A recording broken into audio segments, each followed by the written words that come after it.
Hello students, welcome to my YouTube channel ideal classes. तो mathematics के इस higher mathematics के इस लेक्चर में आपका स्वागत है। जैसा कि स्टूडेंट्स आप जानते हैं कि हम ऑपरेशन रिसर्च के सीरीज़ को इस समय शुरू किए हुए हैं और सीरीज़ में आज ये सेकंड लेक्चर है। और सेकंड लेक्चर में हम डिस्कस कर रहे थे लीनियर प्रोग्रामिंग प्रॉब्लम के बारे में। अभी हमारा डिस्कशन चल रहा है, जिसमें कि पिछले वीडियो में हमने फर्स्ट लेक्चर में ये बता दिया है कि what is the linear programming problem और लीनियर प्रोग्रामिंग प्रॉब्लम को हम कैसे उसे फॉर्मुलेट करते हैं। ओके स्टूडेंट्स, तो आज सेकंड लेक्चर में उससे आगे हम डिस्कशन करेंगे। और आज हमारा टॉपिक है ग्राफिकल मेथड। किसी भी लीनियर प्रोग्रामिंग प्रॉब्लम के सॉल्यूशन को फाइंड करने के लिए ग्राफिकल मेथड से कैसे हम सॉल्यूशन फाइंड आउट करते हैं, इसमें आज हम डिस्कस करेंगे ग्राफिकल मेथड के वर्किंग रूल का और एक प्रॉब्लम लेंगे और ग्राफिकल मेथड से उसे सॉल्व करेंगे। ओके फ्रेंड्स, तो फर्स्ट हम थोड़ा सा डिस्कस कर लेते हैं कि ग्राफिकल मेथड क्या होता है। ग्राफिकल मेथड किसी भी लीनियर प्रोग्रामिंग प्रॉब्लम के सॉल्यूशन को फाइंड आउट करने का एक ऐसा जो है मीडियम होता है कि जिस मीडियम में हम किसी भी सॉल्यूशन को मतलब लीनियर प्रोग्रामिंग प्रॉब्लम के सॉल्यूशन को ग्राफ के मेथड से, ग्राफ की हेल्प से सॉल्व करते हैं, तो उसे हम ग्राफिकल मेथड बोलते हैं। ओके स्टूडेंट्स, तो हम अब वर्किंग रूल के बारे में डिस्कशन कर लेते हैं। वर्किंग रूल में क्या होता है, हमें दिए गए लीनियर प्रोग्रामिंग प्रॉब्लम में, आप जानते हो लीनियर प्रोग्रामिंग प्रॉब्लम में क्या होता है, एक ऑब्जेक्टिव फंक्शन होता है और वो जो पोलिनोमियल के फॉर्म में होता है, और हमारा जो है सब्जेक्ट टू कॉन्स्ट्रेंट्स होते हैं, जो इक्वेशन के फॉर्म में भी होते हैं एंड इन इक्वेशन के फॉर्म में भी होते हैं। इन इक्वेशन फॉर्म क्या होता है, where the symbol involve less or equal और ग्रेटर आर इक्वल, तो उसे इक्वेशन कहते हैं, इन इक्वेशन बोलते हैं। ओके स्टूडेंट्स, तो वर्किंग रूल में सबसे पहले हम करते हैं convert all the constant into equation form. जो हमारा इन इक्वेशन फॉर्म में अगर हमारा कॉन्स्टेंट होता है तो फर्स्ट स्टेप में हम क्या करते हैं, उसे जो है इक्वेशन के फॉर्म में कन्वर्ट कर लेते हैं। फिर क्या करते हैं, plot the graph of equation. Graph की प्लॉटिंग आप लोग जो है बहुत पिछले क्लासेस में पढ़ चुके हैं, 12th में भी है, 11th में भी है, ठीक है ना। तो plot the graph of equation and apply the condition given in constant. तो सबसे पहले हम क्या करते हैं कि इन इक्वेशन को, कॉन्स्टेंट को इक्वेशन में कन्वर्ट करते हैं, फिर उसके बिहाफ पर हम ग्राफ जो है ड्रा करते हैं, प्लॉट करते हैं। उसके बाद हम उस ग्राफ में उस कंडीशन, कॉन्स्टेंट के कंडीशन को अप्लाई कर देते हैं। थर्ड पे क्या करते हैं, आइडेंटिफाई करते हैं फिजिबल रीजन। फिजिबल रीजन मतलब होता है कि एक ऐसा रीजन जो सेटिस्फाइड करता है ऑल कॉन्स्टेंट के कंडीशन को, ठीक है। उसके बाद हम फाइंड करते हैं कॉर्नर पॉइंट्स। किसका कॉर्नर पॉइंट फाइंड करते हैं, जो हमारा फिजिबल रीजन आया होता है उसका हम कॉर्नर पॉइंट फाइंड आउट करते हैं। कॉर्नर पॉइंट्स को ही एक्सट्रीम पॉइंट्स भी बोलते हैं। जब कॉर्नर पॉइंट आ जाएगा, उसके बाद फोर्थ स्टेप और लास्ट स्टेप में टेस्ट द मैक्सिमम और minimum value of objective function on this corner and that value is the optimal solution of given any linear programming problem. Okay students, तो ये इसका working rule है। Working rule को जब हम एक क्वेश्चन लेके सॉल्व करेंगे तो आपको वर्किंग रूल और अच्छे से पता हो जाएगा, ठीक है ना।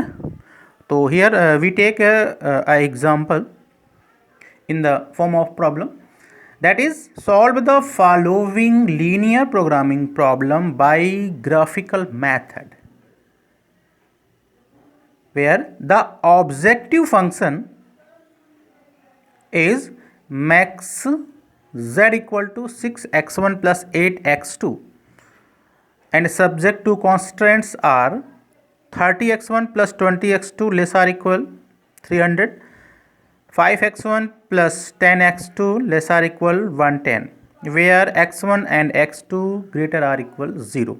तो स्टूडेंट्स, ये हमारा प्रॉब्लम है, इसमें गिवन है जो है ये कंडीशंस गिवन है। ओके स्टूडेंट्स, अब हम सबसे पहले क्या करेंगे कि फर्स्ट स्टेप हमारा क्या था वर्किंग रूल में, ग्राफिकल मेथड के वर्किंग रूल में पहला स्टेप था कि हम दिए गए कॉन्स्ट्रेंट्स को कन्वर्ट करते हैं इक्वेशन के फॉर्म में। तो देखो यहाँ पे दो कॉन्स्टेंट्स है कि 30x1 plus 20x2 less or equal 300, दूसरा है 5x1 plus 10x2 less or equal 110। ये कॉन्स्टेंट ये इन इक्वेशन फॉर्म में है क्योंकि यहाँ पे इक्वल का साइन नहीं है।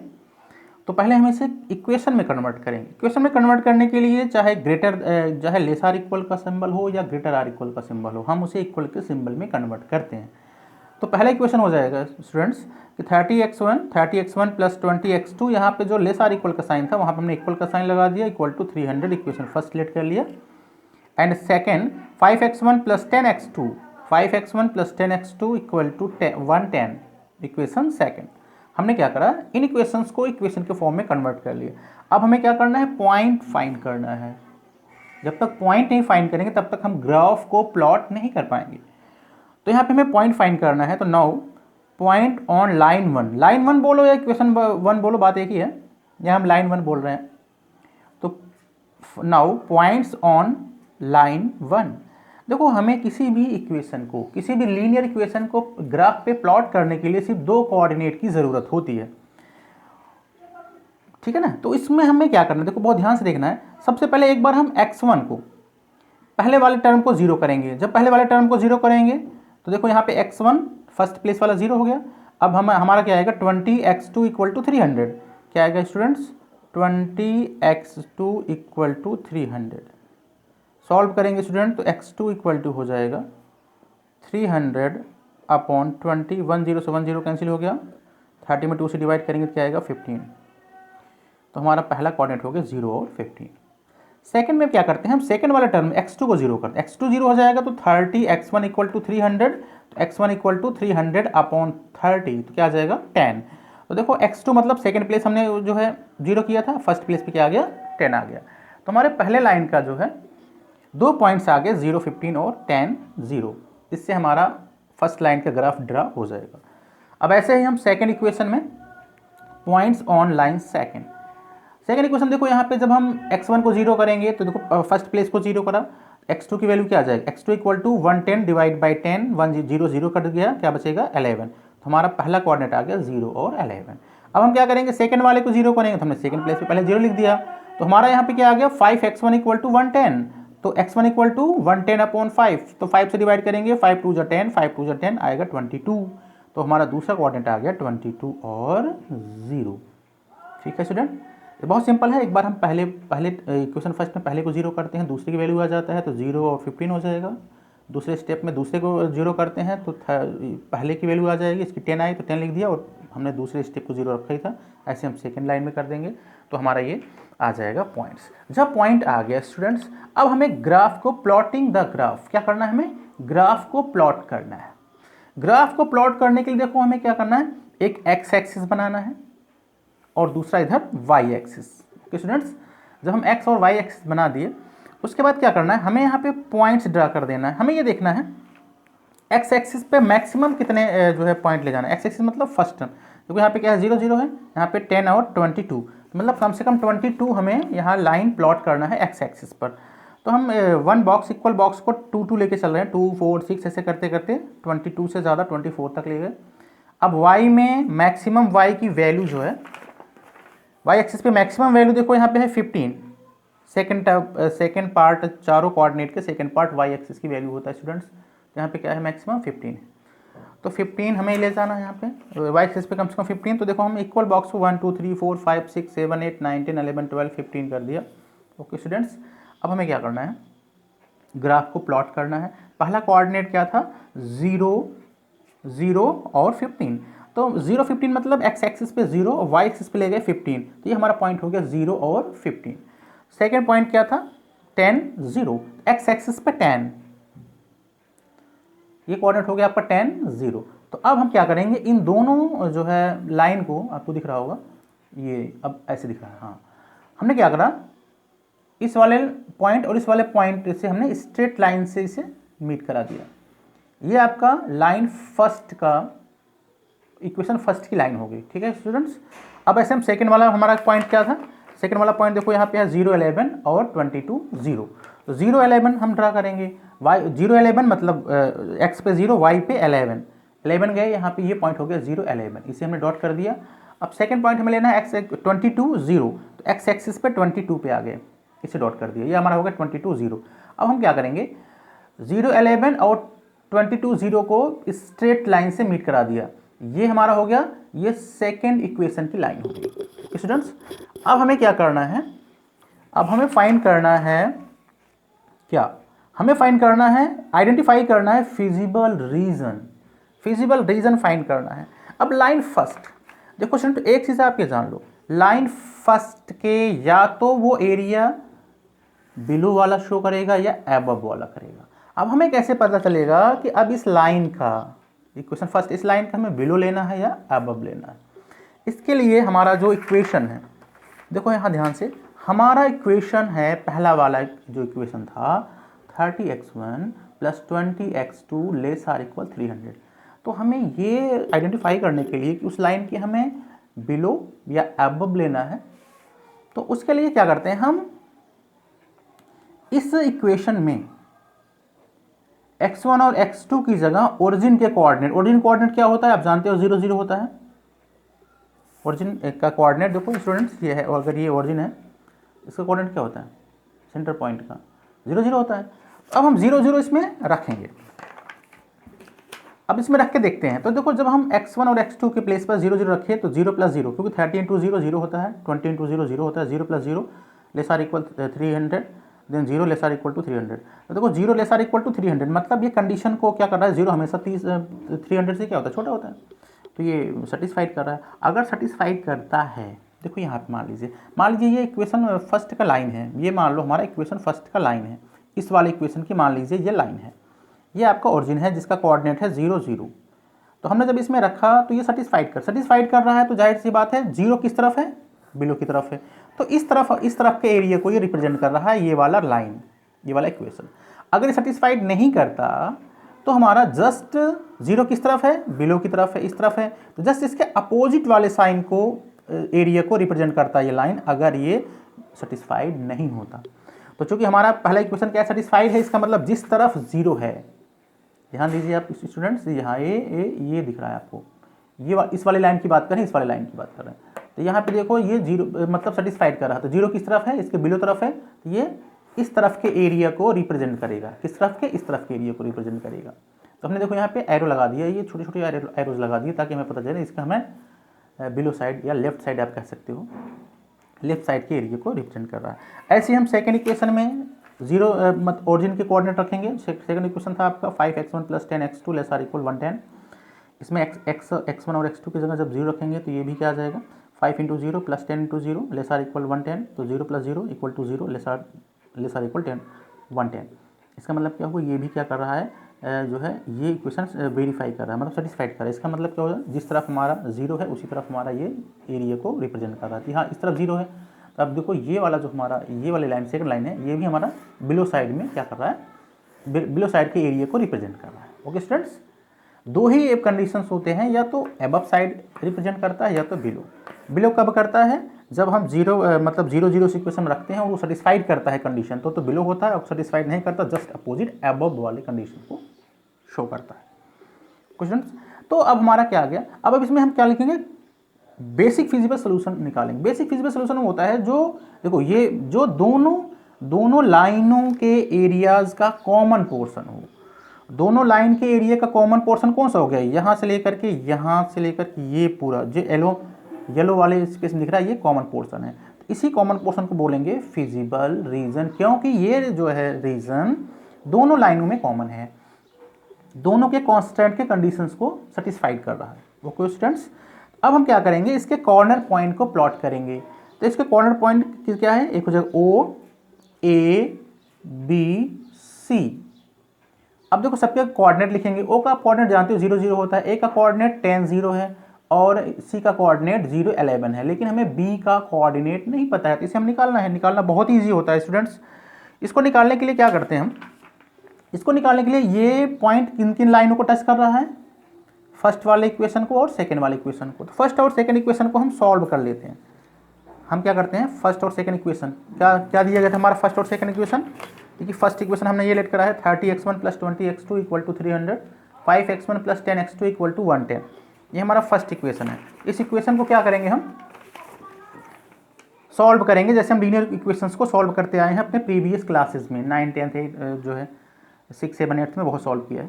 तो 30x1 plus 20x2 equal to 300 पहला इक्वेशन है। 5x1 plus 10x2 equal to 110 दूसरा इक्वेशन है। इसे सॉल्व करना है, या तो हम x के जो है कोफिशिएंट को इक्वल बनाएंगे, या तो y की, या तो x1 के कोफिशिएंट को इक्वल बनाएंगे पहले, या तो x2 के। तो हम x2 के कोफिशिएंट को इक्वल बना रहे हैं। अगर इस वाले इक्वेशन में 2 से मल्टीप्लाई कर दें तो ये 20x2 हो जाएगा, तो ये दोनों इक्वल हो जाएंगे। तो हमने इस इक्वेशन सेकंड में 2 से मल्टीप्लाई कर दिया, तो हमारा इक्वेशन क्या बन गया, देखो 5 में 2 से करेंगे 10x1, इसमें करेंगे प्लस 20x2, इसमें करेंगे 110 में करेंगे 2 से मल्टीप्लाई, हो जाएगा 220। ये हो गया इक्वेशन सेकंड, ये न्यू इक्वेशन आ गया।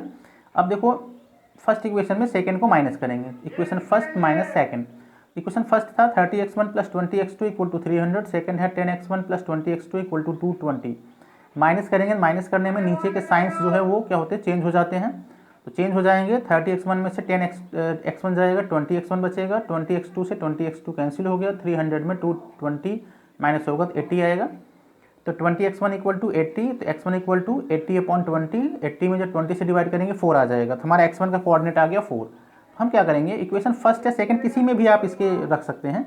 तो हम देखो 5x1 plus 10x2 equal to 110 में नहीं पहले इक्वेशन में रख रहे हैं 30x1 plus 20x2 equal to 300। तो 30 मल्टीप्लाइड बाई x1 की वैल्यू 4 आया, 4 प्लस 20x2 इक्वल टू 300। तो 30 का 4 मल्टीप्लाई करेंगे 120 आएगा, 120 को जब लेफ्ट साइड ले जाएंगे 300 में माइनस होगा तो आएगा 180। 20x2 इक्वल टू 180, तो x2 इक्वल टू 180/20, 0 से 0 कैंसिल हुआ, 2 9 18 होता है, तो x2 इक्वल टू 9 आ गया। बी, तो हमारा जो बी वाला पॉइंट था उसका कोऑर्डिनेट आ गया 4 और 9। हमेशा x1 के कोऑर्डिनेट को फर्स्ट प्लेस लिखते हैं क्योंकि वो x एक्सिस को रिप्रेजेंट करता है, x2 के कोऑर्डिनेट को सेकंड प्लेस लिखते हैं क्योंकि वो y एक्सिस को रिप्रेजेंट करता है। तो इस इक्वेशन से स्टूडेंट्स हम इजीली सॉल्व कर लेंगे b की वैल्यू। तो b का हमारा कोऑर्डिनेट अब क्या आ गया, 4 और 9। अब हमारा क्या हो गया, hence feasible region is bounded by corner points. किस किस कॉर्नर पॉइंट से बाउंड है, O A B C लिख दिया हमने, corner points O A B C where coordinate of O equal to 0 0, A equal to 10 0, B equal to 4 9 अभी जो हमने सॉल्व करा था, एंड C इक्वल टू 0 11। अब जब हमारा कॉर्नर पॉइंट्स भी मिल गया, फिजिबल रीजन भी मिल गया, तो हम क्या करते हैं, टेस्ट ऑफ ऑप्टिमेलिटी, उसके ऑप्टिमल सॉल्यूशन को टेस्ट करते हैं। तो एक टेबल बनाते हैं हम स्टूडेंट्स, आपको टेबल दिख रहा होगा, ध्यान से देख लीजिए।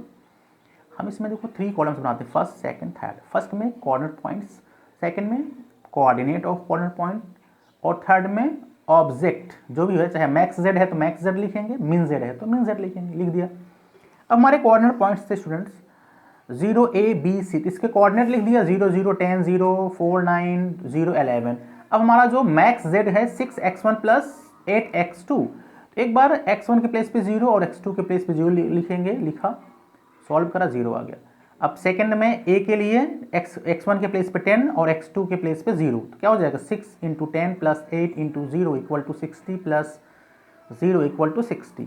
b के लिए x1 के प्लेस पे 4, x2 के प्लेस पे 9, हो जाएगा 6 into 4 plus 8 into 9 equal to 24, क्योंकि 6 4 जा 24, 9 8 9 जा 72, ऐड करा 96 आ गया। ऐसे सी वाले का लिख देंगे x1 के प्लेस पे 0, x2 के प्लेस पे 11, सॉल्व करा, आ गया 88। या अगर बस यही ध्यान देना है स्टूडेंट, अगर हमारा ऑब्जेक्टिव फंक्शन मिन जेड है तो इसमें जो भी मिनिमम वैल्यू है उसे हम